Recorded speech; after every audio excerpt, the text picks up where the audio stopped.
नमस्ते।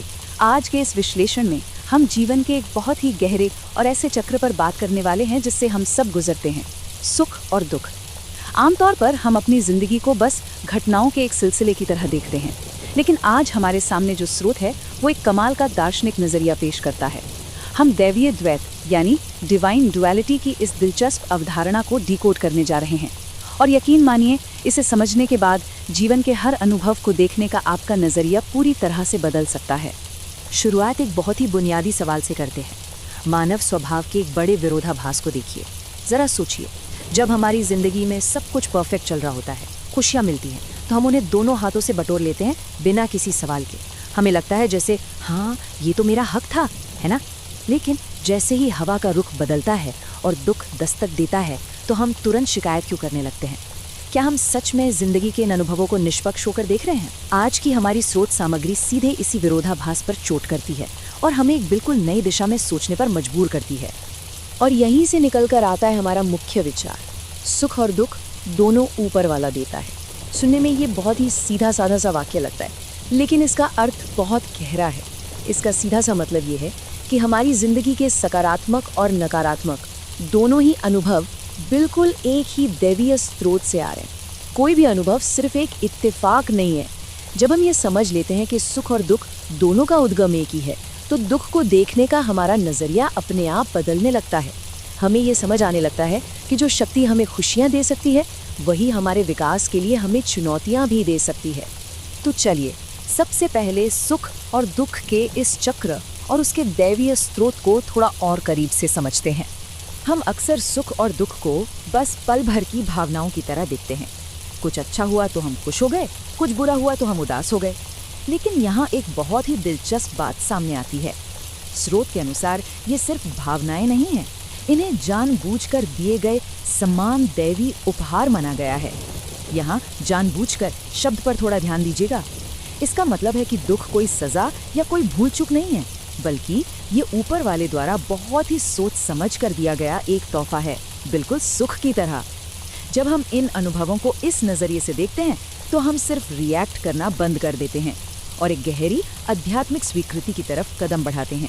अब इस विरोधाभास को थोड़ा प्रैक्टिकली देखिए। एक तरफ हम खुशियों के उपहारों का पलक पावड़े बिछाकर स्वागत करते हैं, लेकिन दूसरी तरफ जैसे ही दुख आता है, हम उसे पूरी तरह से रिजेक्ट कर देते हैं या फिर शिकायतों का पुलिंदा खोल देते हैं। ये तो साफ तौर पर एक असंतुलन है ना? अगर दोनों ही अनुभव एक ही स्रोत से आ रहे हैं, तो हमारा रिएक्शन इतना अलग क्यों होना चाहिए? सोचिए, सिर्फ अपनी पसंद की अच्छी चीज़ों को स्वीकार करना और बुरी चीज़ों को नकार देना। आध्यात्मिक नजरिए से इसे किसी भी तरह से न्याय संगत नहीं माना जा सकता। अब आगे बढ़ते हैं और बात करते हैं दैवीय उपहारों को अपनाने की, जो कि सुख की सबसे बड़ी पूर्व शर्त है।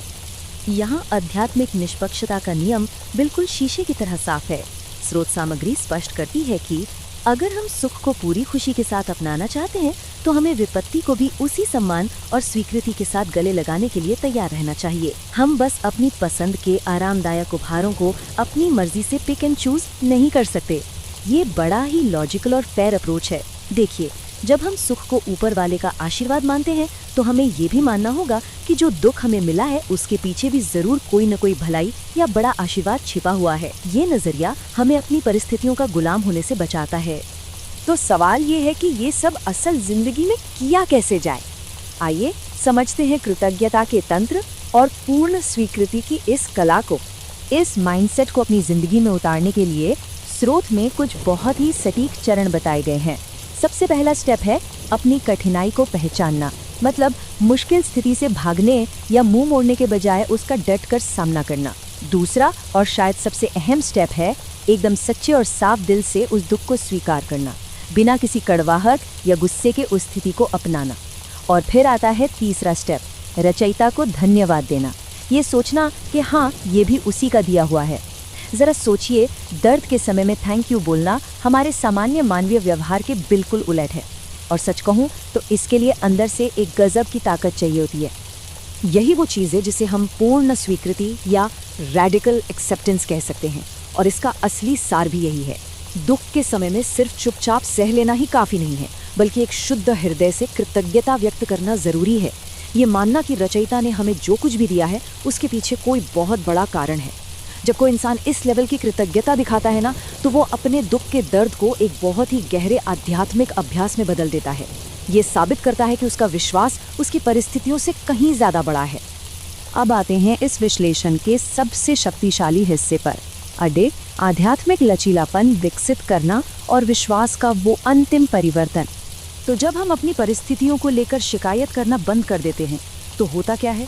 इसके रिजल्ट सच में चौंकाने वाले होते हैं। सबसे पहले तो यह हमारी एक गहरी और सच्ची आस्था को दुनिया के सामने रखता है। ये हमारे अंदर एक असीम लचीलापन, एक सॉलिड रेजिलियंस पैदा करता है, जिससे हम जिंदगी के किसी भी तूफान का डट कर सामना कर सकते हैं। इससे ऊपर वाले के साथ हमारा आध्यात्मिक कनेक्शन पहले से कहीं ज़्यादा मजबूत हो जाता है। और सबसे बड़ी बात पता है क्या है? ये हमें रचयिता का गहरा विश्वास दिलाता है। आमतौर पर हम हमेशा भगवान पर विश्वास करने की बात करते हैं, लेकिन ये सिद्धांत हमें बताता है कि हमारी ये स्वीकृति ईश्वर को भी हम पर विश्वास करने का एक बड़ा कारण देती है। इस पर श्रोत का ये कथन तो वाकई में रोंगटे खड़े कर देने वाला है। यकीन मानिए ऊपर वाले को भी विश्वास होगा कि ये आदमी ठीक है। ज़रा इमेजिन कीजिए, जब कोई इंसान अपने सबसे बुरे वक्त में, सबसे गहरे दर्द में भी ऊपर वाले को धन्यवाद कहता है, तो वो परम शक्ति भी ये मान लेती है कि ये इंसान अपनी जगह पर बिल्कुल अडिग है। ये सिर्फ एक तरफा भक्ति का मामला नहीं रह जाता, ये एक पारस्परिक विश्वास का रिश्ता बन जाता है। दुख को इस तरह से स्वीकार करने से हम न केवल अपने इम्तिहान में पास होते हैं, बल्कि इस पूरे ब्रह्मांड की सबसे बड़ी शक्ति का भरोसा जीत लेते हैं। तो इस पूरी चर्चा से हम क्या निष्कर्ष निकाल सकते हैं? देखिए, सुख और दुख का आना जाना तो तय है, ये चक्र कभी नहीं रुकने वाला। लेकिन इन पर हमारा नजरिया क्या होगा, ये पूरी तरह से हमारे हाथ में है। तो अब सवाल ये है कि अगली बार जब आपकी ज़िंदगी में कोई कठिन समय आएगा, तो क्या आप उसे सिर्फ एक असहनीय बोझ मानेंगे जिसके लिए आप सिर्फ शिकायत कर सकते हैं, या फिर क्या आप उसे रचयिता द्वारा दिया गया एक ऐसा अनमोल अवसर मानेंगे जिसमें आप अपनी अटूट आस्था साबित कर सके और बदले में उस सर्वोच्च शक्ति का विश्वास हासिल कर सके? चॉइस आपकी है, और यही चुनाव अंततः आपकी ज़िंदगी की दिशा तय करेगा। इस विचार पर गहराई से सोचिएगा ज़रूर।